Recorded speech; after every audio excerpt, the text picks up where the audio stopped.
Vilniuje įvyko 2011 metų Lietuvos tradicinio karatė čempionatas. Per jį dėl medalių kovojo per 150 sportininkų iš Lietuvos tradicinio karatė asociacijai priklausančių klubų.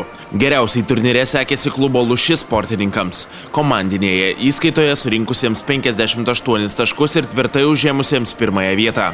Antroji vieta atiteko Danui 36 taškai, trečioji Sandrei 20 taškų. Toliau užsirikiavo Samurajus, Tikslas ir Seišin. Daugiausiai susidomėjimo per Lietuvos čempionatus tradiciškai kelia suaugusiųjų vyrų kovos.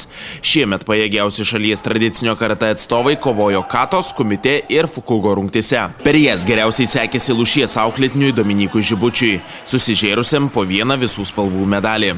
Jis triumfavo Fukugo rungtyje, buvo antras Kumite ir trečias Katoje. Iš tikrųjų esu patenkintas apskritai savo ir kovom. Dėl medalių, jau norėtųsi, aišku, šiek tiek jos, kad nebūtų tokie įvairūs. Geriau jau būtų vienos spalvos ir tavo spalva būtų auksas, aišku. Ko man pritrūko, tai nežinau, visos technikos šiek tiek buvo kaip gumom tempiamas atgal ir nesugebėjau normaliai akcentuoti ant tų smūgių. Sandrei vadovas 2010 metų pasaulio čempionato dalyvis Vadimas Akimovas nugalėjo Katos rungtyje, o Fukugo liko antras. Danų įkūrėjas Norbertas Motiejūnas iškovojo 3 medalius, tačiau liko be auksinio apdovanojimo. Antroji vieta Katoje ir trečiosios Kumite bei Fukugo.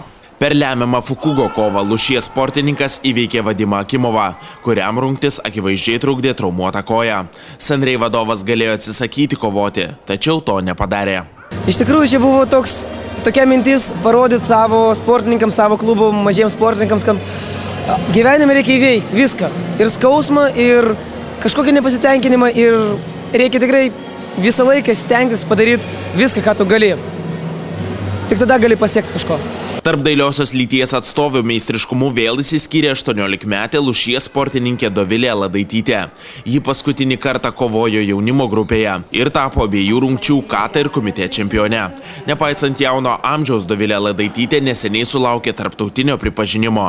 Buvo pakviesta į prestižinį pasaulio taurės turnyrą, kuriame kovoja 8 geriausios pasaulio sportininkės. Taip lietuvaitės meistriškumą įvertino tarptautinės tradicinio karatė federacijos ekspertai.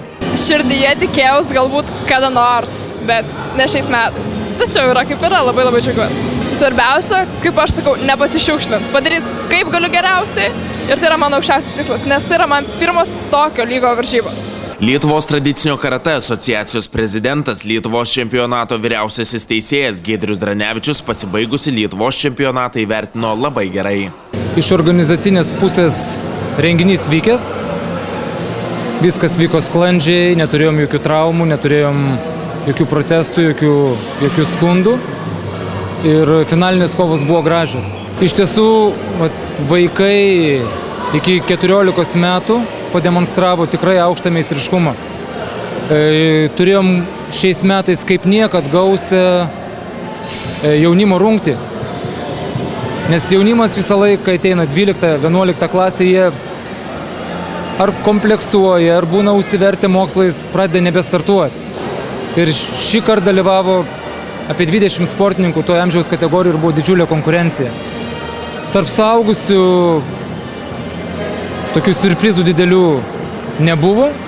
Buvo favoritai, vieni išėjo į prizininkus, kiti iškrito. Tai yra varžybos, bet siurprizų neturėjo. Lietuvos čempionate geriausiai pasirodę sportininkai lapkričio mėnesį dalyvaus Jeruzalėje vyksiančiame 2011 metų Europos čempionate. Aš manau, kad Izraelyje padarysim viską, kad kovotumėm dėl medalių. Fukugo rungtyje. Manau, kad Dovilė Ladaitytė pakovos dėl medalių tiek individualios Kumite, tiek Fukugo rungtyje. Vadimas Akimovas labai stipriai pasitempęs, lyginant su pernai metais, lyginant su jo pasirengimu prieš pasaulio čempionatą Brazilijoje ir tai, ką šiandien mačiau, tai mane labai nudžiugino. Norbertas padaręs irgi didelį žingsnį į priekį. Taip, kad augam. Meistriškumas sportininkų auga ir tai yra svarbiausias dalykas.